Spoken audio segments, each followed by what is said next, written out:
Comment বক্সটা on করতেই সবারই একই কোশ্চেন, দিদিভাই ক্রিম কিন্তু ঠিকঠাকভাবে বিট হচ্ছে না।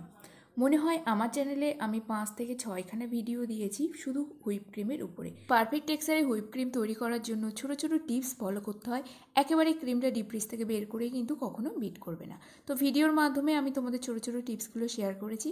আর এখানে খেয়াল করে দেখো, এই প্রচণ্ড গরমে কিন্তু রিং লাইটের সামনে আমি হুইপ ক্রিমটা বিটও করছি আর তোমাদের সামনে ভিডিওটা করে শেয়ারও করছি। Hello everyone, welcome back to my channel cooking baking lovers. আমি জয়া।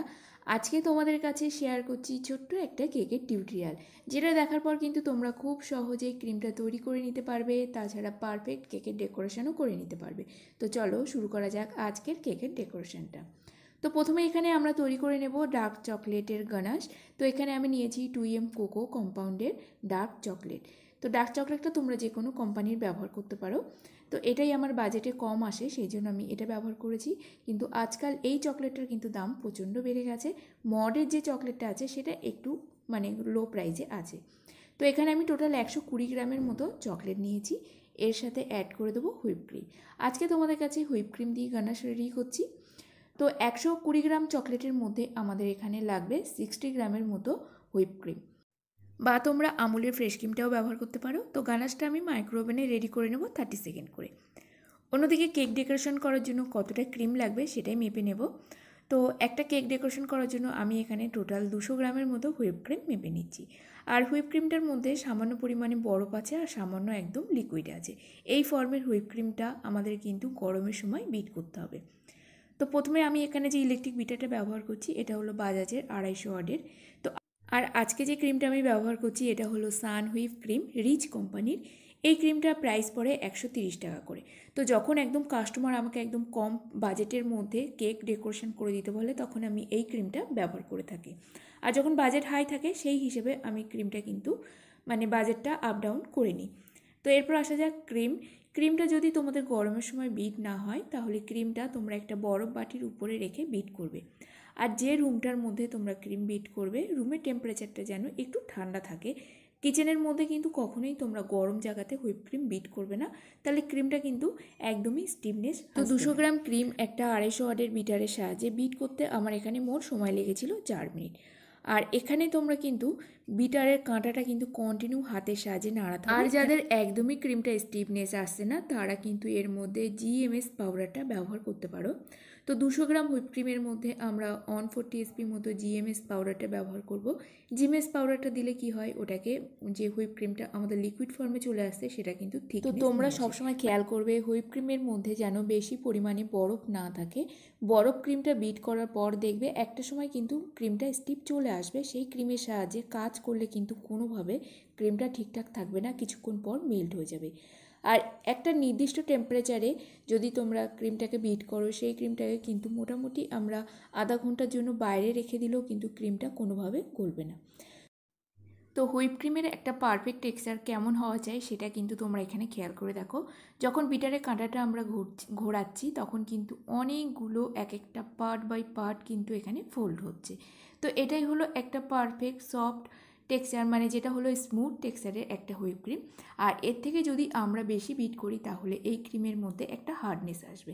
তো সেই হার্ডনেস ক্রিমটা কোনো প্রকারে কিন্তু ক্ষতি হয় না, জাস্ট একটা যখন আমরা ক্রিমটা ব্যবহার করব সেই সময় কিন্তু খুব ভালো করে স্প্যাচুলারের সাহায্যে বিট করে একটা স্মুথনেস নিয়ে আসতে হবে। না হলে হার্ড ক্রিম পিক যদি চলে আসে ক্রিমের মধ্যে তাহলে একটু ফাটা ফাটা ভাব আসে আর একটু ড্রাইনেস। হুইপ ক্রিম নিয়ে লাইভে একটা যদি ক্লাস শেয়ার করা হয় তোমাদের হেল্পফুল হবে কি না অবশ্যই কিন্তু আমাকে কমেন্ট বক্সে জানিও। তাহলে আমি যে নেক্সট লাইভটা আসবো সেখানে কিন্তু টোটালি হুইপ ক্রিম সম্পর্কে তোমাদের কাছে আমি টিউটোরিয়ালটা রাখবো। অবশ্যই কিন্তু তোমাদের খুব হেল্পফুল হবে। আর এখানে ক্রিমটা কিন্তু আজকে আমি একটু হার্ড পিকে বিট করছি, কারণ এই ক্রিমটা দিয়ে আমার অনেকক্ষণ কাজ করতে হবে। যখনই আমরা হুইপ ক্রিম বিট করব তখন কিন্তু একদম তাড়াহুড়ো করলে হবে না, একটু ধীরে ধীরে তোমরা হুইপ ক্রিমটা বিট করবে আর একটা পারফেক্ট টেম্পারেচার রাখবে, কখনো গরম জায়গায় করবে না। আর যে রুমটা ব্যবহার করবে সেখানে কিন্তু কোনোভাবে যেন ফ্যান না চলে। এই সমস্ত টিপস ফলো করে দেখো, অবশ্যই কিন্তু তোমাদের হুইপ ক্রিমটা বিট হয়ে যাবে। তো এখানে আমাদের ক্রিমটা একদম সম্পূর্ণ বিট হয়ে গেছে। এখানে নিয়েছি 1 পাউন্ডের একটা চকলেটের স্পঞ্জ। আর এই স্পঞ্জের রেসিপিটা কিন্তু আমি তোমাদের কাছে শেয়ার করে দিয়েছি। অবশ্যই কিন্তু আমার চ্যানেলে ভিজিট করো, বা না হলে আমি ডেসক্রিপশানে লিঙ্কটা দিয়ে দেবো। তো এখানে কেকটা বেক করে নিয়েছিলাম একদম বেকারি স্টাইলে বার্থডে কেকের যে চকলেট স্পঞ্জটা হয় সেই স্টাইলে কিন্তু আমি কেকটা বেক করে নিয়েছি। আর কেকটা দেখো কত সুন্দর কিন্তু এখানে হাইট এসছে। তো চলো কেকটাকে এখানে ওয়েট করে নিচ্ছি। কেকের ওজন হচ্ছে 252 গ্রাম, মানে এটা আমরা ধরতে পারি 250 গ্রাম। এরপর কেকটাকে আমরা পার্টিকুলার 3টে লেয়ারে কেটে নেব, বা তোমরা কিন্তু এখানে মানে সুতোর সাহায্যেও কেটে নিতে পারো। বেসিক্যালি আমি কোনো দিন কিন্তু সুতোর সাহায্যে কাটিনি, সবসময় ব্রেড কাটা নাইফের সাহায্যে 3টে লেয়ার কেটেছি। এরপর একটা বাটির মধ্যে কিছুটা জল আর তার মধ্যে হাফ চামচের মতো কোকো পাউডার অ্যাড করে কোকো পাউডারের জল তৈরি করে নিলাম। এই জলের সাহায্যে কেক সোকিং করব। বিভিন্ন পদ্ধতিতে আমি সবসময় কেক সোকিং করে থাকি। যেদিন যেভাবে আমি কেকটা সোক করি সেইভাবেই তোমাদের কাছে শেয়ার করছি। এই জলের সাহায্যে কেক সোক করলে কিন্তু চকলেট কেকের যে একটা রিচ টেস্ট সেটা কিন্তু খুব সুন্দর আসবে। আর এখানে আমি ক্রিমের বাটি থেকে কিছুটা পরিমাণে ক্রিম একটা বাটির মধ্যে তুলে নিচ্ছি, নিয়ে এর মধ্যে অ্যাড করে দেবো তৈরি করে রাখা চকলেট গানাশ। তো চকলেট গানাশটা দিয়ে এইভাবে হুইপ ক্রিমের সাথে মিক্সড করে নিলে কিন্তু আমাদের তৈরি হয়ে গেল চকলেট ক্রিম। তো চকলেট ক্রিমটা তোমরা এইভাবে তৈরি করে নিও। আজকে আমি বাটির মধ্যে তৈরি করে দেখাচ্ছি। অনেকেই কমেন্ট করেছো, দিদি তুমি কিন্তু প্রতিটা স্টেপ বাই স্টেপ আমাদের কাছে শেয়ার করবে। তো আমি বেসিক্যালি সবসময় কিন্তু কেক বেসের উপরে অল্প ক্রিম, চকলেট গানাশ এইভাবে দিয়েই আমি চকলেট ক্রিমটা রেডি করে নিই। এরপর টার্ন টেবিলের উপরে কেক স্পঞ্জের একটা স্পঞ্জ রেখে দিলাম। তারপরও কোকো পাউডারে জল দিয়ে কেকটাকে সোক করে নেব। খুব বেশি কিন্তু এখানে সোক করার দরকার নেই, যতটা প্রয়োজন। বেশি সোক হয়ে গেলে কিন্তু অনেক সময় কেকের মানে ক্রিম দেওয়ার পরেও কিন্তু তোমরা খেয়াল করে দেখবে এক্সট্রা জলটা কিন্তু বেরিয়ে আসে। দিয়ে দিলাম সামান্য পরিমাণে চকলেট ক্রিম। তো ক্রিমের পরিমাণটা কিন্তু কম বেশি করা যেতে পারে, মানে বেসিক্যালি যতটা ক্রিম দরকার ততটাই আমরা এখানে আজকে ব্যবহার করছি। তো চকলেট ক্রিম দেওয়ার পর উপর থেকে দিয়ে দিয়েছি আবারও চকলেট গানাশ। তো এই লেয়ারে কিন্তু তোমরা ডার্ক চকলেট গ্রেট করে অ্যাড করতে পারো, ডার্ক চকো চিপস কিংবা এখানে হোয়াইট চকো চিপস যে কোনো কিছু কিন্তু অ্যাড করতে পারো। তো আমি এখানে কেকের মধ্যে কোনো কিছুই ব্যবহার করছি না কাস্টমারের ডিমান্ড অনুপাতে, কারণ তারা বলে দিয়েছিল যে কেকের মধ্যে যেন কোনো কিছু চিপস বা বাদাম জাতীয় যেন ব্যবহার না করা হয়। তোমাদের কমেন্টগুলো বা তোমাদের অসুবিধার কথাগুলো পড়লে শুধু মনে হয় ইস, যদি হাতে ধরে তোমাদের কাছে আমি যদি শেখাতে পারতাম তাহলে খুব ভালো হতো। তাহলে যার যার অসুবিধা ছিল সেগুলো কিন্তু একদমই আর হতো না। কিন্তু কি করা যাবে, তোমরা তো থাকো বিভিন্ন জায়গাতে, বিভিন্ন লোকেশানে, কিন্তু আমি সেখানে তো আর যেতে পারবো না। আর বিশেষ করে আমার বাড়িতে আগে আমি কেকের ক্লাসটা রাখতাম, তো আমাদের পরিবারের কেউ পছন্দ করছে না, সেই জন্য আমি ক্লাস নেওয়াটা বন্ধ করে দিয়েছি। তো এখানে দেখো কেকটাকে আমি ক্রাম কোটিংও করিনি, জাস্ট লেয়ারিং করতে করতে যে ক্রিমটা বেরিয়েছিল সেটাকেই আমি একটু প্যালেট নাইফের সাহায্যে টেনে নিয়েছি। আর আমরা যে হার্টপিকের ক্রিমটা তৈরি করেছিলাম সেটা কিন্তু আমি স্প্যাচুলারের সাহায্যে একটু ফেটিয়ে নিয়েছি। তো দেখো এখানে কিন্তু একদম স্মুথ টেক্সচারের যে ক্রিমটা আছে সেটা কিন্তু রেডি হয়ে গেছে। কখনো কখনো গরমের সময় যদি একটু হার্টপিকের ক্রিম তোমরা তৈরি করে ফেলো কোনো অসুবিধার কিন্তু নেই। তো হার্টপিকের ক্রিম যদি তোমরা তৈরি করে নাও সেক্ষেত্রে একটা টিপস কিন্তু তোমাদের অবশ্যই ফলো করতে হবে। হার্টপিকের ক্রিম দিয়ে ধরো আমরা স্মুথ টেক্সচার কিন্তু সেটা করেই নিলাম, নেওয়ার পর কেকটাকে আমরা খুব ভালো করে ফাইনালাইজিং করে ডেকোরেশন করে ফ্রিজে রেখে দিলাম। কিন্তু যদি সারা রাতের জন্য সেই কেকটা যদি রাখতে হয় তাহলে কেকের যে বক্স আছে সেই বক্সের মধ্যে কভার করে রেখে দাও। না হলে যদি ওপেন ফ্রিজে তোমরা রেখে দাও, ফ্রিজের হাওয়াতে কিন্তু কেকের মধ্যে মানে ক্রিমে অল্প অল্প করে ফাটল ধরে যাবে। তো যখনই তোমরা বার্থডে কেক রাত্রে রেডি করে সকালে ডেলিভারি করবে সবসময় কিন্তু একটা বক্সের মধ্যে করে কভার করে, আর যদি কেকের উপরে তোমরা পুরোটাই চকলেট কভার করে দাও তাহলে সেই কেকটাকে কিন্তু বক্স কভার করে রাখার দরকার হয় না।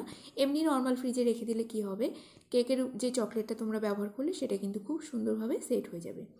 তো এখানে কেকটা আমার ফাইনালাইজিং হয়ে গেছে। টার্ন টেবিল থেকে একটা আটের বোর্ডের উপরে তুলে নিচ্ছি। কেকটাকে 10 মিনিট থেকে 20 মিনিট এখানে রেখে দেবো নর্মাল ফ্রিজে একটু ঠান্ডা হওয়ার জন্য, না হলে কিন্তু এর উপরে খুব ভালো করে চকলেটটা কিন্তু ধরবে না। তো এখানে আমি আবারও কেকটাকে কেক বোর্ডের থেকে তুলে টার্ন টেবিলের উপরে নিয়ে নিয়েছি, এরপরে চকলেটটা আমি দেবো বলে। আর যে চকলেট গানাশটা প্রথমেই রেডি করেছি সেই চকলেট গানাশটা এর উপরেই দিয়ে দিচ্ছি। মানে 2:1 রেশিওতে কিন্তু তোমরা এখানে চকলেট গানাশ রেডি করে চকলেট ক্রিম, চকলেট ড্রিপিং বা চকলেট কভারিং সমস্ত কিছু কিন্তু করতে পারো। আর যদি চকলেট গানাশটা একটু গাঢ় হয়ে যায় তাহলে তোমরা গরম জলে বাটির উপরে গানাশের বাটিটা রেখে দিলেই দেখবে চকলেট গানাশটা একটু মেল্ট ফর্মে চলে আসবে। এরপর একটা প্যালেট নাইফের সাহায্যে গানাশটা এইভাবে আস্তে আস্তে কেকের উপরে ছড়িয়ে দেবো। তো এখানে খেয়াল করে দেখো যতটা চকলেট নিচের দিকে পড়ার ততটা কিন্তু এইভাবে পড়তে দাও, বা টার্ন টেবিলটা একটু হালকা করে ধাক্কা দিলে আর ঘোরাতে থাকলে কিন্তু তোমরা খেয়াল করবে গানাশটা কিন্তু অনেকটা নিচের দিকে নেমে। এরপর কেকটা টার্ন টেবিল থেকে আমি তুলে নিয়েছি কেক বোর্ডের উপরে, বা তোমরা কিন্তু এই কাজটা কেক বোর্ডের উপর করতে পারো। তো কেক বোর্ডের উপরে করলে কি হয়, চকলেট গানাশ কিন্তু বোর্ডের উপরে পড়ে যায় আর বোর্ডটা অনেকটাই কিন্তু নোংরা হয়ে যায়। তো এখানে স্টার নজলের সাহায্যে আমি ছোটো ছোটো করে বর্ডার করে দিচ্ছি, নিচেও সেম বর্ডার করেছি। আর এই কেকের উপরে যদি তোমরা চকলেটের বিভিন্ন ধরনের গার্নিশিং দিয়ে যদি ডেকোরেশন করে দাও, তাহলে কিন্তু বেকারিতে যে কেকগুলো পাওয়া যায় সেরকম কিন্তু ডেকোরেশনটা হয়ে যাবে। তো বন্ধুরা, তোমরা একটু খেয়াল করে দেখবে, আজকের কিন্তু ক্রিমটা আমি কোনোভাবে বরফ বাটির উপরে রেখে কাজ করিনি।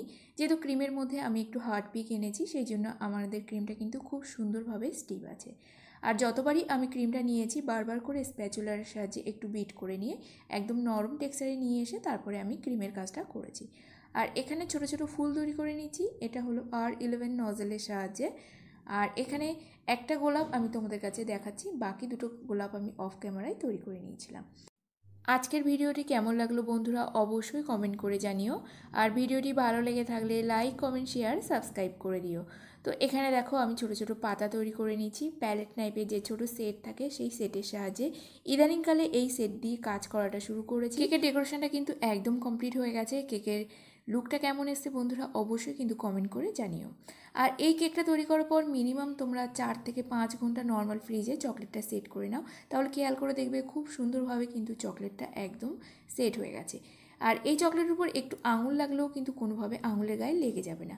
তো এতটাই কিন্তু খুব সুন্দরভাবে তোমাদের চকলেটটা সেট করতে হবে। আর এই কেকটা ছিল অ্যানিভার্সারি উপলক্ষে, তো এখানে বাবা ও মা আমি লিখে নিয়েছি। এরপর কেকটাকে প্যাকিং করে নেব। আর কেকটার প্রাইস ছিল 350 টাকা। তো আজকের মতো ভিডিওটি এখানে শেষ করছি, দেখা হবে নতুন একটা পর্বে। ততক্ষণ সবাই ভালো থাকবে, সুস্থ থাকবে। আর অবশ্যই কিন্তু কমেন্ট করে জানিও আজকের কেকের ডেকোরেশনটা কেমন হচ্ছে।